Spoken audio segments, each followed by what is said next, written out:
If your job is cleaning spreadsheets, then in 2026, you're already behind. Because AI agents can do work that used to take junior analysts 3 hours in just 5 minutes. In this video, I'm going to show you 3 basic finance tasks that AI agents can already do better and faster than your finance interns, junior analysts, and maybe even some analysts.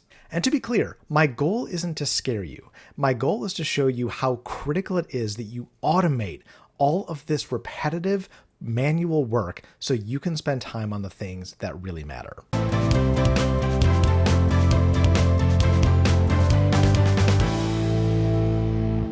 So now I'm going to walk you through 3 processes typically done by kind of a finance intern or a junior analyst that agent mode in Excel and ChatGPT agent mode can do in seconds. The first one is going to be we're going to use Excel agent mode to clean and prep data for a forecast, typical entry-level task. The second one, we're going to use ChatGPT agent mode to prepare an entire FP&A monthly report. And the third one, we're going to use ChatGPT agent mode again to reconcile different data sets. As we go through these 3 examples, really think about how your own processes could be transformed by agent mode so you can spend time on things that add just tremendous value and you can come out ahead in the AI transformation. All right, so here's our first example. We've got a point of sale transaction data set. It's one that I went in and broke so that there's some errors and some issues in it. So this data set is in Excel. Excel Online is where you can find agent mode. Agent mode used to be a lab when I did a lot of my older videos. Now it's broadly available. If you have a Copilot license, you probably have access to agent mode. Again, you just have to be in Excel Online. And it's going to look just like the Copilot window. It will be over here on the right, but it's going to be the full agent mode. So we're going to come over here. I've got a prompt. It's going to be a pretty simple prompt because I really want to show you just how powerful agent mode is, that you don't need kind of the long, detailed prompt engineering prompts we used to use. Clean this data set so it's forecast ready. Remove blank rows and junk headers, standardize dates, normalize account and department names, remove duplicates, and return a clean table for forecasting. So I want to forecast on this data set. I'm going to give really broad instructions, and we're going to see what agent mode does with it. We'll click send, and we'll see what we get back. So you see now Copilot is reviewing the data, and now it's starting to code and execute.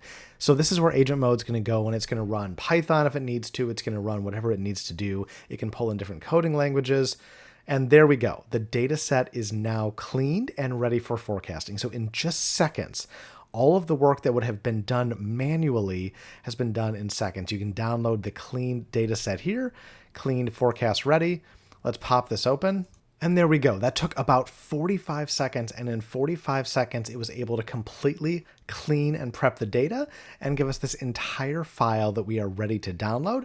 And we can ask it to do additional transformations if we want to do aggregations or time series. It's offering us, seasonality profiles.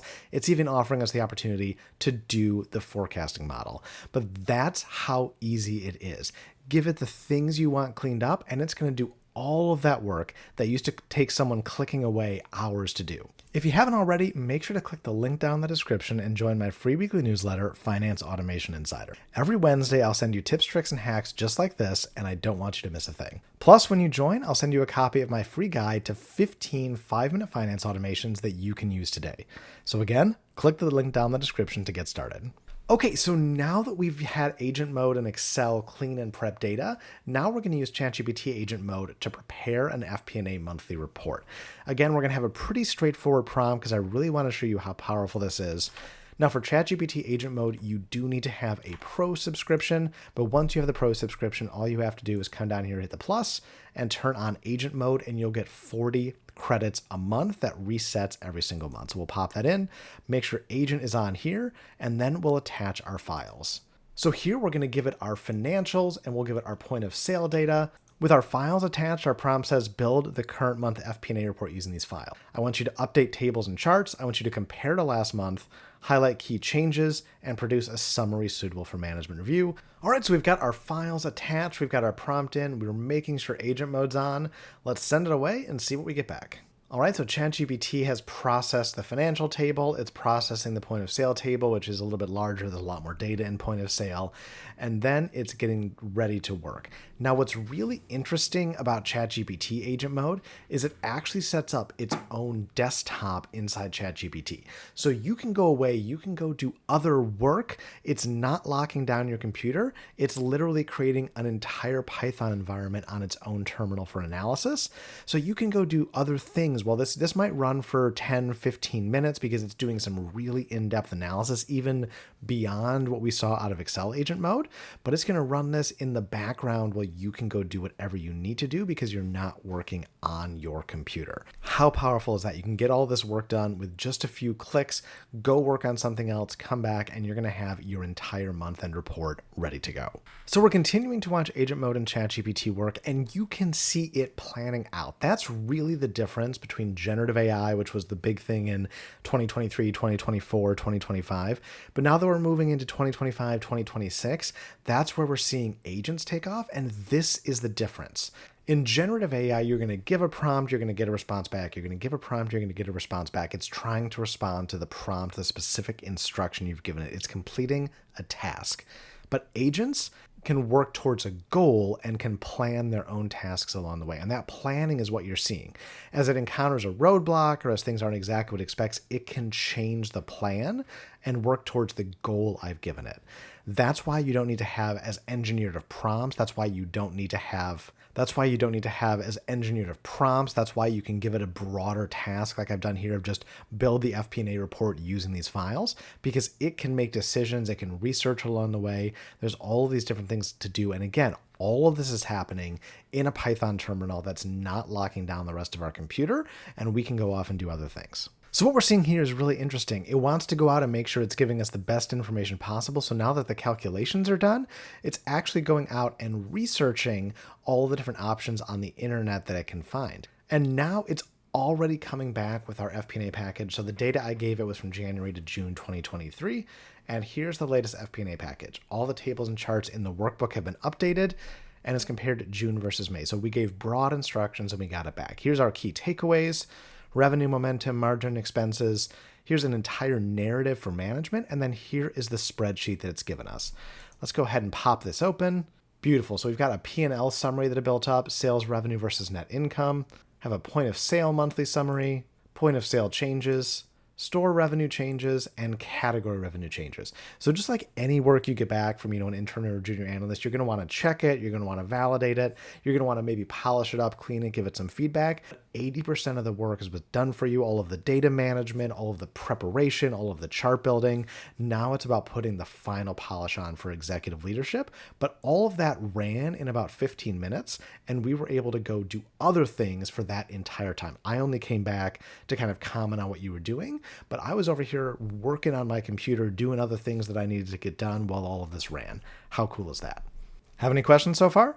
Go ahead and leave them down in the comment. I read and respond to every single one, and I am more than happy to help. So now let's look at our last task, which is going to be a reconciliation. So similar to before, let's come here, let's make sure we turn on our agent mode, and then let's go ahead and attach the file. So in this file for our reconciliation, we've got a sample bank statement, and then we've also got a sample company cash book. Now, typically someone's going to have to go through here and do a reconciliation on the two of these, but we're going to ask agent mode to do this. Now, this is a small data set, but agent mode will be just as powerful with larger data sets. I just want to make it run a little bit faster for the example. So we've got this attached. Let's go ahead and pop our prompt in here. Again, we give agent mode really simple prompts to see how well it kind of plans and executes. So reconcile these two data sets like a junior FP&A analyst. Deliverables are matched transactions, unmatched items with explanations, and a short reconciliation summary suitable for review. We'll hit send and see what we get back. All right, similar to our last analysis, it's running Python with pandas to pull in the two data sets, start parsing the data, and look for the differences between the two of them. And again, we see it doing planning where it's saying, here's what I'm going to do, here's how I'm going to do it, here's how I'm going to analyze, and here's different decisions I need to be making along the way, and I can always come back and adjust. So it's doing multiple steps, planning and adjusting the plan as it goes to make sure we get the best output possible. All right, and just like before, it's going into reading mode. It's Googling to make sure it has all the right definitions and the most up-to-date understanding, pulling in any information it needs, which honestly is better than some junior analysts you may come across. Okay, and our reconciliation is back in a markdown file. So here's the bank and cash book reconciliation. They were compared and 13 transactions matched. So these are all of the matches. And then here are the unmatched transactions that we need to reference. There's a couple of receipts, a couple of payments. Here's the unmatched transactions on the company books, and here's the unmatched transactions on the bank statement. So now this is exactly what we need to look for. And we can see a reconciliation summary of where it assumes it probably is in the process and kind of helping us with the initial thought. And then a summary for us of, hey, here's probably what's happening and the things that you should tackle first. All of that reconciliation work done in just a couple of minutes for us while we worked and did other things. How cool is that? I can't emphasize enough how powerful these tools are going to become. And again, this is about seeing the value that tools like this can have in your role to get a lot of this process work out of the way so you can focus on things that really matter.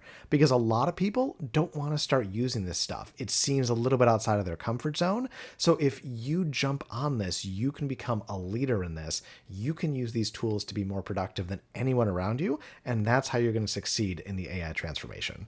If you've enjoyed this video and see just how powerful AI tools can be to get rid of low value work, then make sure to check out my detailed guide on building AI agents.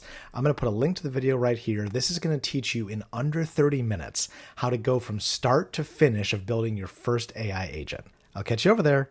Until then, this is Mike signing off from F9 Finance. Cheers.